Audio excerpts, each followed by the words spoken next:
Hey folks, Matthew Weiss here, WeissAdvice.com and WeissAdvice here on YouTube. It is hot in here and I am wearing a warm long sleeve shirt, so I don't know what I'm doing today, but this should be wild. Okay, this video is going to be an interesting one. It's the Worth It series where I discuss products, companies that make those products, and whether or not I recommend them to you. And this is actually going to be a video that I'm remaking. I took down the original for a couple of reasons, and now I'm remaking it because things have changed. This is a company that I previously endorsed, meaning they gave me money, I showed their products in either review or demonstration, and now I do not endorse them. I have chosen to withdraw my endorsement, and that just means that I'm no longer going to accept money in order to show their products. However, I'm still going to recommend their products. That's the punchline of the video, which might be a weird thing to reconcile, and I hope that I'm able to explain where it's all coming from in this video accurately. The company that I want to discuss today is Sonible. Sonible is a really cool company. They are a company that does something that I really love, which is taking advantage of what the digital world can provide for audio. There are a lot of companies that do analog emulations, and I think analog emulations are great. Wonderful. However, we are in the digital world, and I really am interested in companies that are saying, what can we do in the digital format that we couldn't do in the analog format? Sonible is a great example of that. The way I got into Sonible was through a plugin called FrayROM. I demoed it and then purchased it back in 2016. It was a totally wild take on EQ.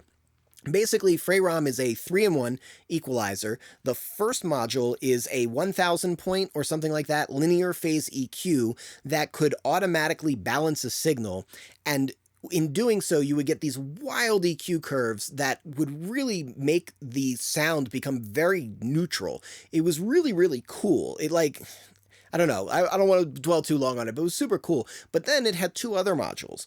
A proximity EQ, where the module would calculate what is the reverb or ambience of a sound and what is the dry source, and then allow you to adjust the proportion of dry source to ambient source and do it like an EQ. So if you wanted just 1K to feel further away, you could do that. You could bell dip 1K and make the 1K range feel like it was farther back.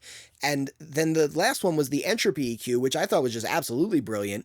Basically, what it would do is it would separate the harmonically related material from the non-harmonically related material, meaning anything that was like a mathematic generation of whatever the fundamental source sound was would be categorized as harmonic or tone, and then anything that wasn't that would be texture, the non-harmonic stuff. And then frequency dependent, you could select bands and actually increase or decrease the texture, which wild, totally awesome way of looking at how to EQ something, and I love that plugin.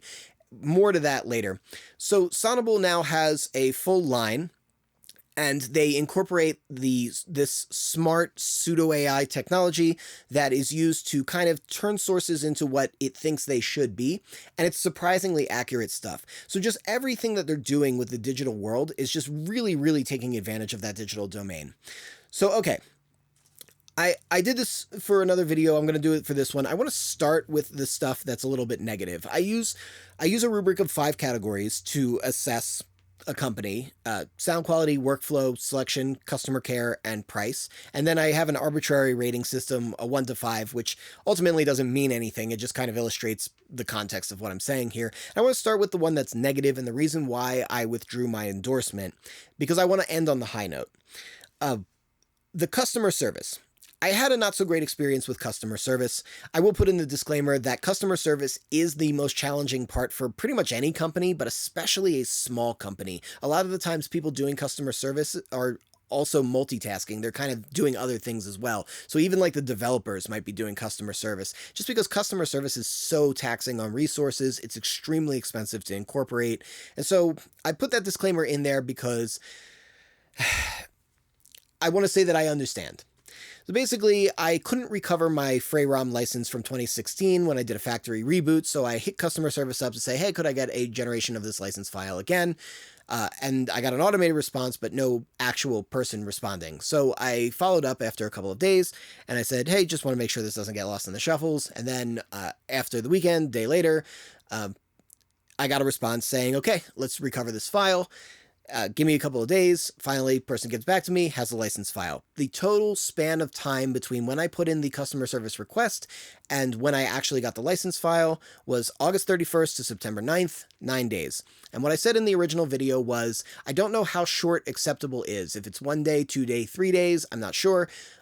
But I know what acceptable isn't, and 9 days, unfortunately, for somebody who is a working professional, is too long. I went through 2 mixes where I wanted to use FreeROM, but I couldn't in that interim. Now, the saga continued. A couple days later, I now have the license file.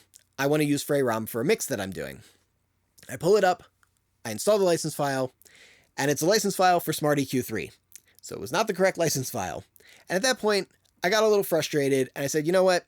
If this is the experience that customers are going to have, I probably shouldn't be taking money to endorse this company. So I contacted Sonible. I said, look, I'm going to drop my endorsement here. It's been wonderful working with you guys. I love the products, but this customer service experience hasn't been good. I got a response and they said, you know, first, we apologize and totally understand. Second, we were doing a product launch and our customer service team is also dual functioning in other departments. It was all hands on deck. And so things were very trying in terms of our time resources, which I totally understand. And lastly, they said, you know, we're receptive to this criticism. We understand that it needs to be better. So all of those things really do inspire a lot of confidence on my end. However, I can only go with the experience that I had, and as far as customer service goes, I have to say it was not so great, so I'm going to give it a 1. That's my big negative. Now, moving forward, everything is going to actually be really positive, and that's why, even though I will no longer endorse the company, I do still recommend them. A little weird, but it'll make sense as I go through all of the good things that are going on. So let's start with sound quality here. The sound quality for Sonible is exceptional. If you want the most transparent compressor you will ever have in your life, the Smart Comp is the way to go. The Smart EQ is like, it's so crazy that you can have that many points of like that much equalization going on, and it's so transparent. And I actually got something wrong in the previous video. I said that there was no minimal phase EQ in the Smart series line, but that's because I was used to FreeROM, where it's only a linear phase EQ. Smart EQ actually defaults to minimal phase, so I've been using it in minimal phase, thinking it was linear phase because there was so little artifact. When you switch it into linear phase, there's even less artifact. So it's crazy how transparent and accurate the stuff Sonible is making. And even something like the Smart Limiter, where you're competing with some really, really high-end limiters in the box here.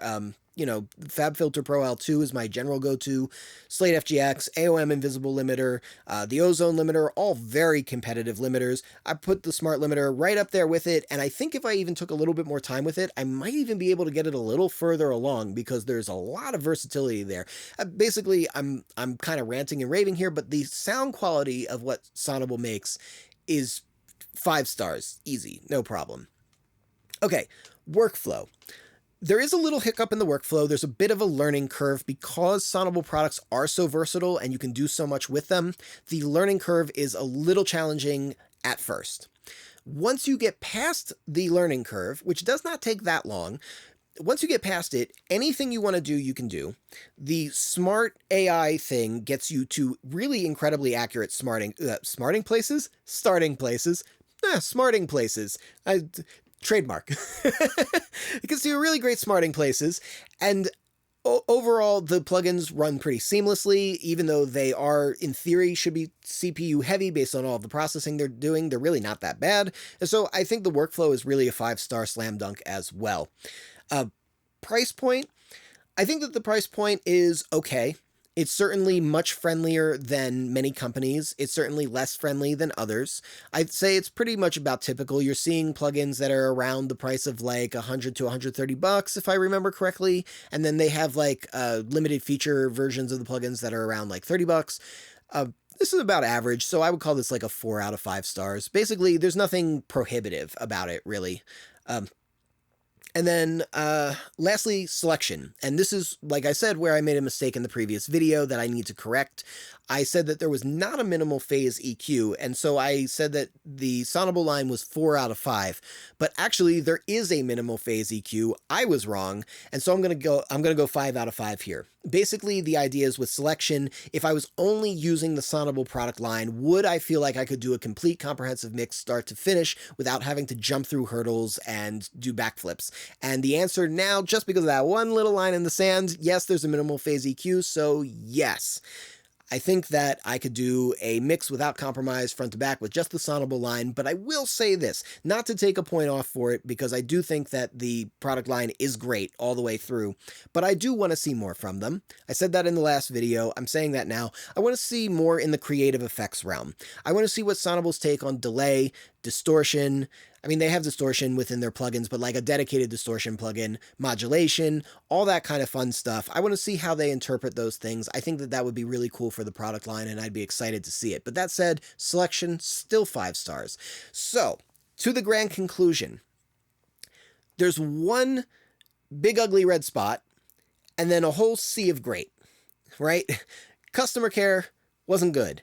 Everything else, fantastic. Where does that leave me? My gut instinct is that Sonible customer service might have been partially a fluke and partially what it is. I think a little bit of delay in customer service is probably going to be expected for a company of that size. I think the exact mechanism is just one of those cases where unfortunately the ball got dropped, and it just so happened to be the guy on YouTube who was endorsing their product, which is probably a drag. But overall, I do feel generally confident in this company, and I certainly really love their products, so I do recommend them. And now when you see me using them, just know I'm not going to be getting paid to use them. So I guess my loss? Anyway, if you dig this video, hit that like button. If you want to catch more videos like this, hit subscribe with the bell notification so you get notified. And lastly, you know what we say here at WeissAdvice. We are musicians, sound is our instrument, and I will catch you next time.